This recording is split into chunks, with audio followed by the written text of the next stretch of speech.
पाली collectorate के बाहर जिले भर से पहुंची सैकड़ों आंगनबाड़ी कार्यकर्ता और सहायिकाओं ने अपनी विभिन्न मांगों को लेकर धरना प्रदर्शन किया। प्रदर्शनकारियों ने स्थायी नियुक्ति, मानदेय बढ़ाने, ग्रेच्युटी, पेंशन, बकाया भुगतान और नई भर्तियों सहित कई मांगों को लेकर नारेबाजी की। कार्यकर्ताओं ने कहा कि मांगों का समाधान होने तक आंदोलन जारी रहेगा। इस दौरान सरकार के नाम ज्ञापन सौंपकर शीघ्र कार्रवाई की मांग की गई। मेरा नाम सुषमा शर्मा है, मैं यहाँ की जिला अध्यक्ष हूँ। हमारे को आज 14 दिन हो गए हैं, हम लगातार धरने पे बैठे हैं, मगर सरकार को कुछ सुनाई नहीं दे रहा है, ना दिखाई दे रहा है ना सुनाई दे रहा है। वो अंधी और बहरी हो गई है। और आज हमारी ये पीड़ा है कि हम 10,000 में घर चला रहे हैं, और 10,000 में घर अगर मोदी जी चला सकते हो तो बताएं। आज हर चीज़ महंगी हो गई है। आप तेल ले लो, टंकी ले लो, पानी ले लो, बिजली का बिल देख लो, मगर क्या बिजली का बिल 5-5 हज़ार आता है। तो मोदी सरकार आप सुनो, जागो कि हमारा घर खर्च नहीं चल पा रहा है, और जब नहीं चल पा रहा है तभी हमें सड़क पर आना पड़ रहा है। हम आज रैली निकाली है शांतिपूर्वक, मगर कल इससे जब उग्र होगा, महिलाएं उग्र हो जाएगी, अग्रेसिव हो जाएगी, और इसकी सारी जिम्मेदारी सरकार, मोदी सरकार की होगी।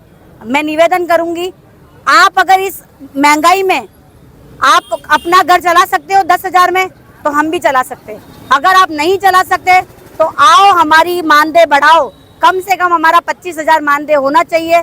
इस महंगाई की दौर में हम आर्थिक स्थिति बहुत कमजोर है, हम नहीं जी पा रहे हैं, हम निम्न स्तर से भी निम्न स्तर जा रहे हैं।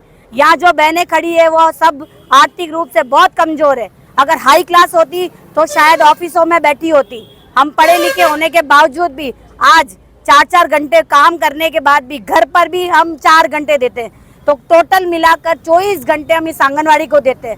आज हमने 0 से स्टार्ट करा है उनके सारे कामों को, और क्रियान्वित करते ठेठ इतना, मगर सरकार को ये पता नहीं चल रहा है कि इन कार्यकर्ताओं को अगर 25,000 दिए जाए तो भी कम है। मेरा नाम मीना गोस्वामी है, मैं बाली ब्लॉक अध्यक्ष हूँ, और हम लोग यहाँ पर हमारी मुख्य मांगों को लेकर हड़ताल पर बैठे हैं। हम लोग 1 जुलाई से लेकर आज 14 जुलाई हो गए, 14 दिन हो गए हम हड़ताल पर बैठे हैं। 1 से 7 तक तो हमारा सिर्फ ओपन था, और 8 से हम पूर्ण तालाबंदी पर बैठे हैं। आज 14 दिन हो गए, सरकार हमारी मांग नहीं सुन रही है, हमारी मांगें नहीं मान रही है। इतने दिन हो गए सरकार को, क्या अभी तक हमारी मांग सुने नहीं दी हम लोगों का। वैसे तो एक दिन काम बंद रहता है तो प्रशासन पूरा हिल जाता है कि आज ये ओपनिंग, आज ये ऑनलाइन काम नहीं है, आज पोषण ट्रैकर बंद कैसे। तो अभी 14 दिन हो गए बंद है, तो क्या सरकार को दिखाई नहीं दे रहा हमारी मांगे? अभी बच्चे कुपोषित नहीं हो रहे, क्या अभी गर्भवती महिला कुपोषित नहीं हो रही है? अब सरकार का पोषण कहाँ जाएगा? अब सरकार पोषण कहाँ डाल रही है? वो जुलाई माह का पोषण सभी जगह ऐसे पड़ा खराब हो रहा है। और हमारी आंगनबाड़ी कार्यकर्ता बहन है, जो हम लोग हैं, हम इस आंगनबाड़ी की मुख्य नींव है हम लोग। तो हम ही बच्चे को, जब बच्चा माँ के गर्भ में ठहरता तब से लेके जब बच्चा 6 वर्ष तक होता है तब तक हम उस बच्चे की, उस महिला की परवरिश करते हैं। पहले गर्भवती जब महिला गर्भ से होती है उसके दूसरे महीने से लेके जब बच्चा हो जाता है, फिर वो दात्री में आते हैं, फिर 6 माह से 3 वर्ष, फिर 3 से 6 वर्ष में शाला पूर्व शिक्षा में आते हैं। तब हम उसी बच्चे को आंगनबाड़ी में लेके आते हैं, उस बच्चे को शाला पूर्व शिक्षा देते हैं, उस बच्चे को हम मजबूत करते हैं।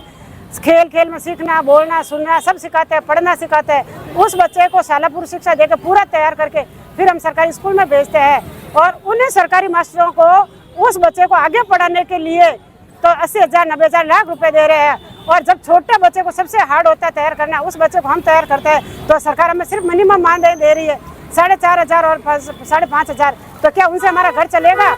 एक आदमी तो कहीं भी कमा सकता है, और आंगनबाड़ी एक स्कूल टीचर 40 मिनट का पीरियड है, 1-1 लाख रुपए कमा रहा है। एक आंगनबाड़ी कार्यकर्ता 10 पीरियड साथ में पढ़ा रही है, फिर भी उसका मानदेय 10,000, वो भी 2 टुकड़ों में। तो सरकार को क्या हमारी पीड़ा दिखाई नहीं दे रही है?